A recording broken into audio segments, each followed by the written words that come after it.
இரு வாரங்களுக்கான கொடுக்கல் வாங்கல்கள் தரப்பட்டுள்ளன. இவற்றை நாங்கள் மூலவேடுகள் அல்லது முதல் குறிப்பேடுகளில் பதிவு செய்வது பற்றி பார்ப்போம். தை மாதம் 1ஆம் தேதி வங்கி மீதி 40,000, காசு மீதி 50,000. வங்கி மீதி வங்கி கணக்கில் எழுதணும், காசு மீதி காசு கணக்கில் எழுதணும். வங்கி கணக்கும் மூலவீடு தான், காசு கணக்கும் மூலவீடு தான். இந்த ரெண்டு கணக்கும் பதிகிற விதிகள் உங்களுக்கு தெரியும். மீதி கூடினால், அதாவது வங்கி கணக்கும் காசு கணக்கும் சொத்து கணக்கு, சொத்து கூடினால் வரவு, சொத்து குறைந்த செலவு. அது மீதிகள் வரவில் பதிவணும். ரெண்டு மீதியும் இது வங்கி கணக்கில் எழுதணும், இது காசு கணக்கில் எழுதணும். இப்போ நாங்கள் அப்படி செய்வோம். வங்கி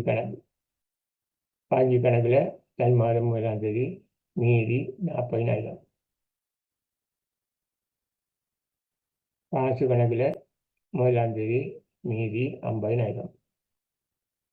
காசு கணக்கில் பதிகிற முறை வந்து காசு பொட்டியில் காசு போட்டால் இந்த நிரலுக்குள்ளே பதிவணும். காசு பொட்டியிலேருந்து காசு எடுத்தால் இந்த பக்கத்தில் எழுதணும், செலவில் எழுதணும்.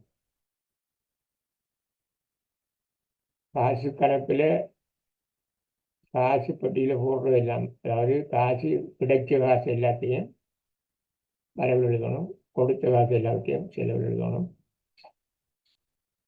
இதை தவிர வேறு எதுவும் காசு கணக்கில் எழுதுகிற. காசு கிடைத்தால் வரவில் எழுதுகிற, கொடுத்தால் செலவில் எழுதுகிற. இவ்வளவுதான் காசு கணக்கு செய்கிற விதி. ரெண்டும் மூலவீடுகள். இதில் ஆரம்பத்தில் கணக்கை பேரட்டுக்கு மாற்றுறது, பேரட்டில் ரெட்டப்பதிவு முறைப்படி கணக்கில் செய்கிறதுக்கு முதல் மூலவீடுகள்லாம் பதிவு சொல்கிறேன். முதல் இந்த ரெண்டு இந்த வீடுகளில் பதிவு வேணும். ரைட். இனி அடுத்த கொடுக்கல் வாங்கல் பார்ப்போம். 2ஆம் தேதி வங்கியில் இட்டது 30,000.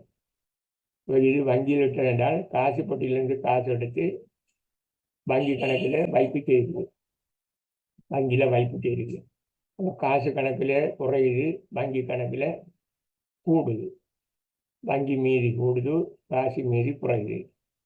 ரெண்டும் சொத்து கணக்கு தான், ரெண்டுக்கும் ஒரே விதி தான்.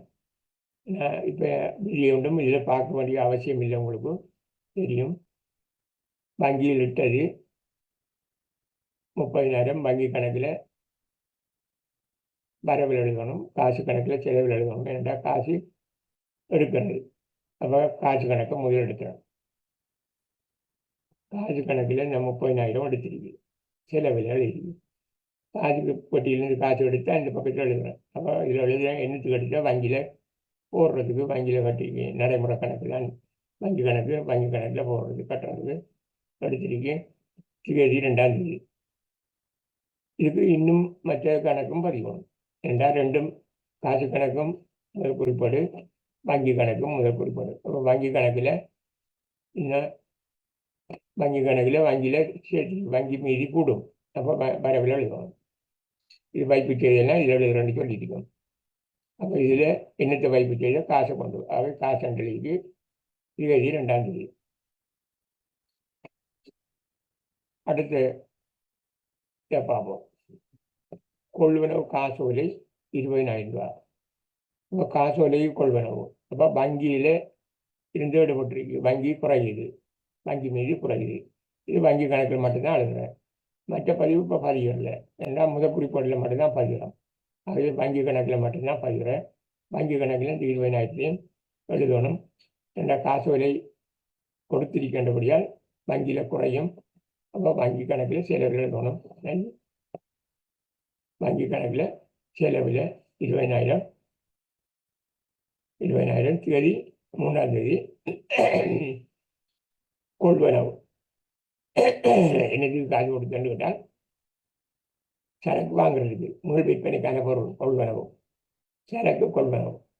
கொள்வனவு எழுதினா காட்டுது, கொள்வனவு என்றால் தானாக விளங்கும். கொள்வனவு இதுக்கு அடுத்த விளைவு கொள்வன கணக்கெல்லாம் வரும், இப்பொழுது வருகிறது. இதை மட்டும்தான் எழுதுறது. வங்கி கணக்கில் செலவில் 20,000. 3ஆம் தேதி அதை எழுதியாச்சு. நீ அடுத்தது அடுத்த பதிவை பார்ப்போம். அடுத்தது கொள்வனவு நாதனிடம் கொள்வனவு. அப்போ இது கடன் கொள்வனவா? நாதன் பேர் இருந்திருந்தால் கடன் கொள்வனவு தான் எடுக்கிறாங்க. இதை கடன் கொள்வனவான்றது நாங்கள் பார்க்கணும். 2,000 கீழே இன்னும் தந்திருக்கு. நாதனுக்கு கொடுத்த காசு 2,000, நாதனுக்கு கொடுத்த காசோலை 8,000. அது தெரியல. அப்போ இது கடன் கொள்வனவு இல்லை.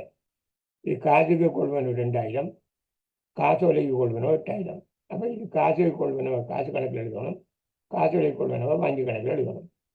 அப்போ காசு கொடுத்தது காசு கணக்கில் செலவில் எழுதணும், காசு குறையுது. இது காசோலை கொடுத்தது வங்கி கணக்கில் செலவில் எழுதணும், என்னோட வங்கி மீதி குறையுது. அப்போ முதல் காசு கணக்கில் எழுதுவோம். காசு கணக்கில் 2,000 கொள்வனவு என்றால் அவருடைய பேரெழுத தெரியலாதன். ஏனென்றால் அது காசு தான், காசுக்கு தான் வாங்குறது. அதனுடைய கொள்வன கணக்கில் எழுதுகிறேன். அடுத்த பதிவு கொள்வன கணக்கில் காசு கணக்கில் செலவு எழுதலாம். அடுத்தது 8,000 வங்கி கணக்கில் எழுதணும். 8,000 நெருங்கி அது எழுதிய கொள்வனவு 8,000. இது காசோலை கொள்வனவு 8,000. அப்போ 4ஆம் தேதி பதிவு 15. இனி அடுத்தது பார்ப்போம். 5ஆம் தேதி சம்பளம் கொடுத்தது காசோலை. சம்பளம் கொடுத்தா காசோலை கொடுத்தா காசு வங்கியில் தான் குறையும். காசோலை கொடுத்தால் வங்கி மீது குறையும் 10,000 சம்பளம் கொடுத்தது. அப்போ வங்கி கணக்கில் மட்டும்தான் இதில் எழுதுகிறோம், சம்பள கணக்கில் எழுதுறது அது பிறகுதான் எழுதுறது. இது முதல் குறிப்பேடு வங்கி கணக்கு மூலவேடு. அப்போ வங்கி கணக்கில் மட்டும்தான் எழுதுகிறோம். வங்கி கணக்கில் இதை எழுதுவோம். செலவில் எழுதணும் 10,000. சம்பளம் மட்டும் எழுதணும். நாட்டு சம்பளம் 5ஆம் தேதி சம்பளம் 10,000 ரூபா வங்கி கணக்கில் செலவில் எழுதிட்டோம். இது எழுதியாச்சு. அடுத்தது இதை பார்ப்போம். விற்பனை உடன் காசு 10,000. விற்பனை உடன் காசுன்னா காசு கிடைக்குது, காசு பட்டிக்குள்ளே போடும் இது 10,000. அப்போ காசு கூடும். இப்போ காசு கணக்கில் வரவில் எழுதணும், விற்பனை கணக்கில் எழுதுறல. இப்போ ஏன்னா இது முதல் குறிப்பேடு மூலவேடில் மட்டும்தான் பதிகிறேன். அப்போ காசு கணக்கில் மட்டும் பதியணும். என்னென்று எழுதணும்? விற்பனை என்று எழுதணும். காசு கணக்கு எடுப்போம். காசு கணக்கில் 10,000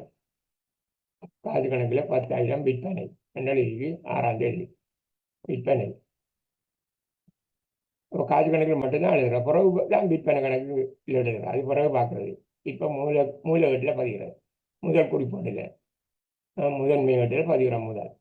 இதில் மட்டும்தான் பதிகிறது. விற்பனை 10,000 6ஆம் தேதி. நீ அடுத்ததை பார்ப்போம். 7ஆம் தேதி விற்பனை குமார். இது விற்பனை குமார் என்றைக்கு கடன் விற்பனையா? குமார் பேரந்திகளுடைய கடன் விற்பனையா 18,000. அதை இங்கே கீழே விவரம் தந்திரி விளந்தது. இன்னும் இதுவும் வளர்ந்தது தான். குமார் தந்த காசோலை 13,000, குமார் தந்த காசு 5,000. அப்போ இது 18,000 தந்தாச்சு. அப்போ இது கடன் விற்பனை இல்லை, இது உடன் விற்பனை தான். இது காசோலைக்கு விற்பனை 13,000, காசுக்கு விற்பனை 5,000. அப்போ இது காசோலைக்கு விற்பனை காசோலை 13,000 உடனே வங்கிக்கு அனுப்பப்படும். இப்போ வங்கி மீதி கூடும். இப்போ இதை வங்கி கணக்கில் எழுதணும். இப்போ வங்கி கணக்கில் விற்பனை என்று தான் எழுதுகிறேன். விற்பனை 7ஆம் தேதி விற்பனை 13,000. இது காசோலைக்கு விற்பனை. அந்த காசோலை நேராக வங்கியில் கட்டியாச்சு, வங்கிக்கு அனுப்பியாச்சு. அனுப்பினால் வங்கி கணக்கில் எழுதுகிறது. இனி காசுக்கு விற்பனை பாருங்க. காசு தந்திருக்காரு விற்பனைக்கு 5,000. இது காசு விற்பனை. இது காசு கணக்கில் காசு பட்டியலில் காசு போடணும். இது காசு மீறி கூடும். இது காசு கணக்கில் எழுதணும். காசு கணக்கில் வரவில் எழுதணும் 5,000. அதுவும் விற்பனை என்று தான் எழுதுகிறேன். 7ஆம் தேதி விற்பனை. அதே 7ஆம் தேதி விற்பனை 5,000 காசு பட்டிக்குள்ளே போட்டிருக்கு. காசுக்குள்ளே எழுதிருக்கு. 7ஆம் தேதி எழுதியாச்சு. இனி அடுத்த பார்ப்போம். 9ஆம் தேதி ஆரம்பம் தந்த காசோலை 12,000. ஆரம்பம் காசோலை இருந்தால் அதை வங்கி கணக்கில் நேராக வங்கிக்கு அனுப்புவேன். நம்ம வங்கிக்கு அனுப்பினா வங்கி கணக்கில் மீதி கூடும். இந்த ஆரம்பம் தந்த காசோலையை வங்கிக்கு அனுப்பிடுறேன் நேராக. ஆகவே வங்கி கணக்கில் மீதி கூடும். வங்கி கணக்கு தான் வங்கி கணக்கில் ஆரம்ப கணக்கில் பொருளுதல்ல, அது பிறகு பார்க்குறோம். இப்போ மூலவீடு வங்கி கணக்கில் மட்டும் எழுதுறது 12,000 வங்கி கணக்கில் எழுதுவோம். வங்கி கணக்கில் 12,000 நிறைய 12,000 ஆரம்பம் மட்டும் எழுதிக்கு. தந்த வருட பேரை எழுதிக்கு 9ஆம் தேதி 12,000. அப்போ 9ஆம் தேதி கொடுக்குறாங்களும் எழுதியாச்சு. இனி அடுத்து 10ஆம் தேதி வங்கியிலிருந்து மீள பெற்றது. வங்கியிலிருந்து மீள பெற்றா காசோலை எழுதி தான் எடுக்கணும். காசோலை எழுதி எடுக்கிறேன்னா வங்கியில் 5,000 குறையும். வங்கியில் 5,000 காசு குறையும். காசு பட்டிக்குள்ளே 5,000 காசு கூடும். காசு பட்டிக்குள்ளே கொண்டு கூடும். அந்த 5,000 வங்கியிலேருந்து எடுத்து வந்தது வங்கியில் குறையும், காசில் கூடும். அப்போ ரெண்டுலேயும் எழுதணும். வங்கி கணக்கிலையும் எழுதுவோம், காசு கணக்கிலையும் எழுதணும். 10ஆம் தேதி முதல் காசு கணக்கில் எழுதுவோம். அடிக்கு 5,000 வங்கி என்று எழுதிக்கு 10ஆம் தேதி. இது எடுத்து வந்து காசு பட்டிக்குள்ளே போட்டது. அப்போ வங்கியில் எடுத்ததுக்கு வங்கி கணக்கில் எழுதணும். வங்கி கணக்கில் செலவில் எழுதணும். நடிக்கு காசு 13ஆம் தேதி 13ஆம் தேதியில் 10ஆம் தேதி காசு என்று எழுதி 5,000. என்னடா இந்த 5,000 காசு பட்டிக்கு தான் போட்டிருக்கு. இப்போ காசு கணக்கில் எழுதிருக்கு. சரி, இனி அடுத்தது 10ஆம் தேதி போனால் அடுத்த கொடுக்கல் வாங்கல். அடுத்த கொடுக்கல் வாங்கல் 11ஆம் தேதி மின் கட்டணம் காசோலை. அப்போ மின்சார செலவுக்கு காசோலை காசோலை கொடுத்துருக்கு, காசோலையே அனுப்பிருக்கு. அப்போ வங்கி கணக்கில் குறையும் 3,000. அப்போ வங்கி கணக்கில் மட்டும்தான் எழுதுகிறோம். மின் கட்டண கணக்கில் இப்போ எழுதுறதில்ல, பிறகு தான் எழுதுறது. இப்போ வங்கி கணக்கில் இந்த 3,000 செலவில் எழுத வங்கி கணக்கில் 3,000 செலவில் எங்கள் மின் கட்டணம் மட்டும் எழுதிருக்கு. 11ஆம் தேதி மின் கட்டணம் 3,000 எழுதியாச்சு. 11ஆம் தேதியும் எழுதியாச்சு. இனி அடுத்த கொடுக்கல் வாங்கல பார்ப்போம். அடுத்த கொடுக்கல் வாங்கல் வடிவேலுக்குரிய காசோலை மாற்றி கொடுக்கப்பட்டது 9,900. காசு கொடுத்துருக்கு 9,900. தரகு 200 ரூபா. இதில் விளக்கம் என்னென்றால் இது நல்லா தெரிய வேணும். இது ஒரு காசோலை வடிவேல் தந்திருக்கிறார். அது 10,000 ரூபா பெறுமதி. அதுக்கு அவருக்கு 9,800 ரூபா நாம் காசை கொடுத்துட்டு 200 ரூபா அவருக்கு கொடுக்குறல, அவர் அது நமக்கு லாபம். தரகு பணம். அப்போ 9,800 ரூபா கொடுத்து 200 ரூபா நமக்கு லாபம். அப்போ அவர்கிட்ட வாங்கி எடுக்கிற காசோலை 10,000 ரூபா காசோலை. அப்போ 10,000 ரூபா காசோலையை வங்கி கணக்கில் எழுதணும். வங்கிக்கு அனுப்புவோம். நம்மளோட வங்கி அக்கௌண்ட்டில் போடுவோம், அதை கட்டுவோம், சேர்ப்போம். அப்போ வங்கியில் கூடும். வங்கி மீது 10,000 கூடும். 6 தந்தது வடிவேல் தந்தது. வடிவேல் தந்த காசோலை 12ஆம் தேதி 10,000. வடிவேலுக்கு நாம் காசு கொடுத்துட்டோம். எவ்வளோ கொடுத்தோம்? 9,800 ரூபா கொடுத்தோம். அப்போ அது காசு கொடுத்தா இந்த கணக்கில் எழுதணும். இங்கே பாருங்க, வடிவேல் எழுதிட்டு 9,800 காசு கணக்கில் செலவு. காசு படியிலேருந்து காசு எடுத்து தான் வடிவேலுக்கு கொடுத்தேன். அப்போ வடிவேல் 9,800. அப்போ 12ஆம் தேதி அதுவும் எழுதியாச்சு. இன்னும் 200 ரூபா இருக்குது, அது லாபம். உங்களுக்கு லாபம். அந்த லாபம் 200 ரூபாயை நாங்கள் பொது நாட்குறிப்பெல்லாம் எழுதுகிறோம். பொது நாட்குறிப்பில் எழுதணும். பொது நாட்குறிப்பு இங்கே இருக்குது. நிறைய பொது நாட்குறிப்பு பாருங்கள். வடிவேல் கணக்கு வரவு, தரகு கணக்கு செலவு. தரகு கணக்கு விதி வந்து லாபம் செலவுலையும் நட்டம் வரவிலையும். தரகு கணக்கில் செலவில் எழுதணும். வடிவேல்கிட்ட இருந்தால் நாம் வசதிக்கிறோம், வடிவேல் தரணும். அப்போ வடிவேல் கணக்கில் வரவில்லையும். தரகு கணக்கில் செலவில், வடிவேல் கணக்கில் வரவில்லை. முதல் வரவு பதிவு தான் எழுதுகிறேன். வடிவேல் கணக்கு தான் முதல் எழுதுகிறேன். பிறகு தரகு கணக்கு செலவுண்டு பிறகு எழுதுகிறேன். வரவுக்குள்ளே இதை எழுதுகிறேன், செலவுக்குள்ளே இது எழுதுகிறேன். இது பொது நாட்குறிப்பு. இதுதான் அந்த நடந்த நிகழ்ச்சியை அது கொடுக்கல் வாங்கல இதில் எழுதணும். வடிவேலின் காசோலை மாற்றி கொடுத்து பெற்ற தரகு பணம். இந்த தரகுக்கு தான் நாம் அங்கே பதிகிறோம். தரகு பணம், பெற்ற தரகு பணம். அடுத்த கொடுக்கல் வாங்கலை நான் பார்ப்போம். அடுத்த கொடுக்கல் வாங்கல் கடன் வட்டி கொடுத்தது. கடன் வட்டி கொடுத்தால் காசு தான் கொடுத்துருப்போம். நாம் கடன் பெற்றிருக்கிறோம், அதுக்கு வட்டி 5,000 ரூபா கொடுத்துருக்கு. அப்போ இது காசு கணக்கில் செலவில் எழுதணும். காசு கணக்கில் கடன் வட்டி என்று எழுதணும். காசு கணக்கில் வட்டி 13ஆம் தேதி வட்டி கொடுத்துருக்கு. கடன் வட்டி கொடுத்துருக்கு, வட்டி கொடுத்துருக்கு. வட்டி தான் கொடுத்தது. கடனில் கொடுக்கல, வட்டியைத்தான் கொடுத்தது. ஆகவே இது வட்டி கணக்கில் புறம் எழுதணும். நாம் இப்போ இதில் மூலவெளியில் பதிகிறோம். 5,000 ரூபா வட்டி கொடுத்தது. 13ஆம் தேதி வட்டி எழுதியாச்சு. இனி அடுத்தது 14ஆம் தேதி சுகுமார் கம்பெனியில் இயந்திரம் கொள்வனவு. சுகுமார் கம்பெனியில் இயந்திரம் கொள்வனவு 14,000. அப்போ இயந்திரம் கொள்வன வேண்டாம், இது கடனுக்கு தான் வாங்கியிருக்குது. கடனுக்கு வாங்கினால் இது இயந்திரம் கடனுக்கு வாங்கினால் கொள்வன நாளேட்டில் எழுதுறல. ஏன்னா அது மீள் விற்பனைக்குரிய பொருள் மட்டும்தான் கொள்வன நாளேட்டில் எழுதுகிறார். காசு கணக்கில் எழுத இயலாது. ஏன்னா காசு கிடைக்கல, காசு தரல. ஆகவே இதுக்கு நாங்கள் எழுதுகிற பொது நாட்குறிப்பெல்லாம் எழுதுகிறேன். பொது நாட்குறிப்பை எடுப்போம். பொது நாட்குறிப்பில் அதை எழுதுவோம். பொது நாட்குறிப்பில் 13ஆம் தேதி 14ஆம் தேதி நிறைய போய் இயந்திரம் வாங்கினது 14,000. இயந்திரம் நமக்கு வருது. இயந்திரம் என்ற சொத்து கூடுது. அப்போ இயந்திர கணக்கில் வரவில் எழுதணும். சுகுமாருக்கு தான் நாங்கள் அந்த காசை கொடுக்கணும். அப்போ சுகுமார் கணக்கில் செலவு. இது கடன் கொடுத்தவன், ஆனால் இது வியாபார கடன் கொடுத்தவன் இல்லை, இது இயந்திரம் கடன் கொடுத்தவன், இயந்திரத்தை கடனுக்கு தந்தவன். 17,000 கொடுக்கணும். அப்போ சுகுமார் கணக்கில் செலவில் 17,000. இது பொறுப்பு, என்னுடைய செலவு. பொறுப்பு கூட கூட செலவில் எழுதுறது, சொத்து கூட கூட வரவில் எழுதுறேன். இயந்திர கணக்கு வரவு, சுகுமார் கணக்கு செலவு. அந்த கொடுக்கல் வாங்கல இதில் எழுதணும். சுகுமார் கம்பெனியில் இயந்திரம் கொள்ளுணவு ரூபா 17,000. இதில் எழுதுகிற முறை இப்படித்தான். முன்னுக்கு வரவு பதிவு தான் எழுதுகிறேன். இயந்திர கணக்கில் வரவு, சுகுமார் கணக்கில் செலவு. வரவு பதிவை முதல் எழுதுகிறேன், செலவு பதிவு அடுத்த எழுதுகிறேன். வரவு நெல்லுக்குள்ளே இதுக்குள்ளே பதிவுறதுக்கு பதிலாக இதுக்குள்ளே எழுதிருக்கு தவறுதலாகவே. இதுக்குள்ளே வரணும், வரவுக்குள்ளே எழுதணும். இந்த 17,000 இதுக்குள்ளே எழுதணும். செலவு இதுக்குள்ளே சரியாக எழுதிருக்கு. தேதி 14ஆம் தேதி. இனி அடுத்த கொடுக்கல் வாங்கலை பார்ப்போம். அடுத்த கொடுக்கல் வாங்கல் இதில் அவருக்கு முற்பட காசு கொடுத்துருக்கு. அப்போ முன்னுக்கு கொஞ்சம் காசு கொடுத்துருக்கு. அது காசு வலை தான் கொடுத்துருக்கு. காசு கொடுக்கல, காசு வலை கொடுத்துருக்கு. அப்போ வங்கியில் குறையும். வங்கியில் குறைகிறண்டால் வங்கி கணக்கில் தான் இதை எழுதணும். வங்கி கணக்கில் செலவில், வங்கி கணக்கில் செலவு எழுதணும். யாருக்கு கொடுத்த? சுகுமாரு தான். சுகுமாருக்கு நாங்கள் கொடுக்குறோம். இங்கே பாருங்க, வங்கி கணக்கில்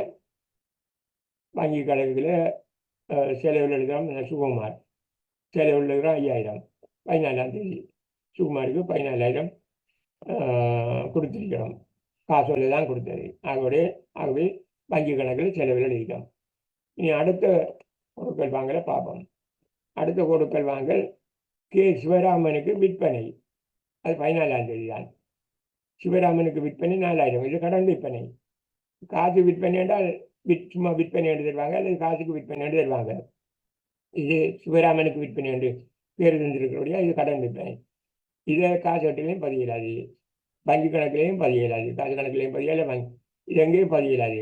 இதை பதிகிறதுக்கு தான் விற்பனை நாளேடு என்று இருக்குது உங்களுக்கு. அதுவும் ஒரு மூலேடு, விற்பனை நாளேடு. விற்பனை நாளேடுல இதை பதிஞ்சு விடுறது. இந்த விற்பனை நாளேடு நாங்கள் எடுப்போம். விற்பனை நாளேடு நான் எடுக்கிறேன். நான் விற்பனை நாளேடு இது தை மாதம் 14ஆம் தேதி கே சிவராமன், அது வாங்கினாளர் பேர், கொள்வனாளர் பேர், நாம வித்த கொள்வனாளர் பேர் கே சிவராமன். மொத்த பொறுமதி 4,000 ரூபா மட்டும்தான் எழுதிட்டோம். நீ அடுத்த கொடுக்கல் வாங்கலை பார்ப்போம். 14ஆம் தேதி தான் அடுத்ததும் 14ஆம் பரமண்டம் கொள்வனவு. இதுவும் அப்படிதான். இது எப்படி? காசு கொடுக்கல, கடனுக்கு தான் வாங்கியிருக்கு. ஏனென்றால் பரமண்ட பேர் தான் இருக்குது, காசு கொடுத்தான்னு சொல்லுது. பரமண்டம் சரக்கு கொள்வனவு, அதாவது வியாபார பொருள் கொள்வனை செய்யிருக்கு. ஆகவே இதை கொள்வன் நாளெல்லாம் எழுதுறேன். காசு கட்டில் எழுதியலாது, காசு கணக்கில் எழுதியலாது, வங்கி கணக்கில் எழுதியலாது, வேற எந்த நாட்குறிப்பிலையும் சில்லறை காசு கட்டிலையும் எழுதியலாது. இது எங்கேயும் எழுதியலாது. இது எழுத வேண்டியது கொள்வன் பொது நாட்குறிப்பில், கொள்வன் நாட்குறிப்பெலாம் எழுதுவானுங்க. ஏன்னா கொள்வனவு கடன் கொள்வனவுடையால் கொள்வன் நாளேட்டில் எழுதணும். கொள்வன் நாளேட்டை எடுக்கிறேன் நான் தான். கொள்வன் நாளேட்டில் இந்த 14ஆம் தேதி பரமன்கிட்ட வாங்கினது, பரமன் வழங்கினார்டா எங்களுக்கு சரக்கு தந்தவர பேருது. நாம கொள்வனை செய்தபடியால் வழங்கினர் பேர் தான் அழைக்கு பரமன். 4,000 ரூபாய் என்று எழுதியிருக்கேன். அப்போ அந்த கொடுக்கல் வாங்கலையும் எழுதிட்டோம். மூலவீடில் எல்லா மூலவீடுகள்லையும் பதிஞ்சிட்டோம். இவ்வளவு தான் மூலவீடு முதல் செய்கிற வேலை.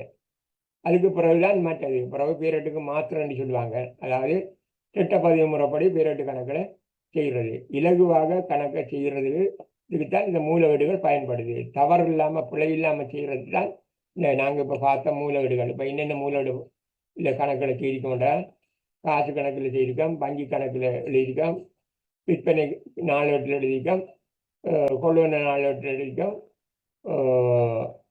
பொது நாட்குறிப்பில் எழுதிக்கும். 5 நாட்குறிப்பிலாம் எழுதிக்கும். ஒரு நாட்குறிப்பு வரல, சில்லறை காசடு. இந்த வணிக நிறுவனம் சில்லறை காசு முறையை பின்பற்றல, சில்லறை காசாளர் இல்லை, ஒரு காசாளர் தான் இருக்கிறார் போல, அதனுடைய சில்லறை காசாடு இல்லை. இந்த அஞ்சு ஏடுகள்லையும், அதாவது மூல ஏடுகள், காசு ஏடு, வங்கி கணக்கு, காசு கணக்கு, வங்கி கணக்கு,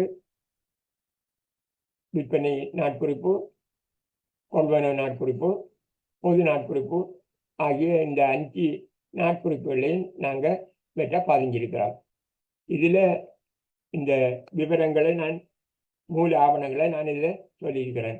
பாருங்க, காசேட்டுக்கு உங்களுக்கு மூல ஆவணம் தெரியும், உங்களுக்கு அது பிரச்சனை இல்லை. காசேட்டில் இருக்கிற மூல ஆவணங்கள் ஆக 2 மூல ஆவணங்கள் தான். அதாவது காசுப்பட்டியில் காசு போட்டால் மூல ஆவணம் பத்திச்சீட்டு மட்டும்தான், பத்திச்சீட்டு தான் எல்லாம். பத்திச்சீட்டுக்குள்ளான் இதை எழுதுகிறேன். மூல ஆவணங்கள் ஒவ்வொரு கிடைச்ச ஒழுங்குல அதுக்கு நம்பர் போட்டிருப்பாங்க. இது முதல் கிடைச்சது, அதுக்கு அடுத்தது கிடைச்சது. இது ஆக முதல் கிடைச்ச நிறைய, இது கச்சாத்துக்கு நம்பர் 1 போட்டிருக்கு. இந்த பக்கம் காசு கொடுத்தால் நாங்கள் பதிகிற முழுதும் கச்சாத்து மட்டும்தான் இதில் எழுதுறது, கச்சாத்து தான். காசு நாங்கள் கொடுத்தால் அவங்கள்ட்ட கையெழுத்து வாங்கிக்குவோம். பெற்றுக்கொண்டவர்கிட்ட கையெழுத்து வாங்குறது. பெற்றுக்கொண்டவர்கிட்ட கையெழுத்து வாங்குறதால் அதுக்குரிய ஆதாரமான ஆவணம் கச்சாத்து அப்படி சொல்றது.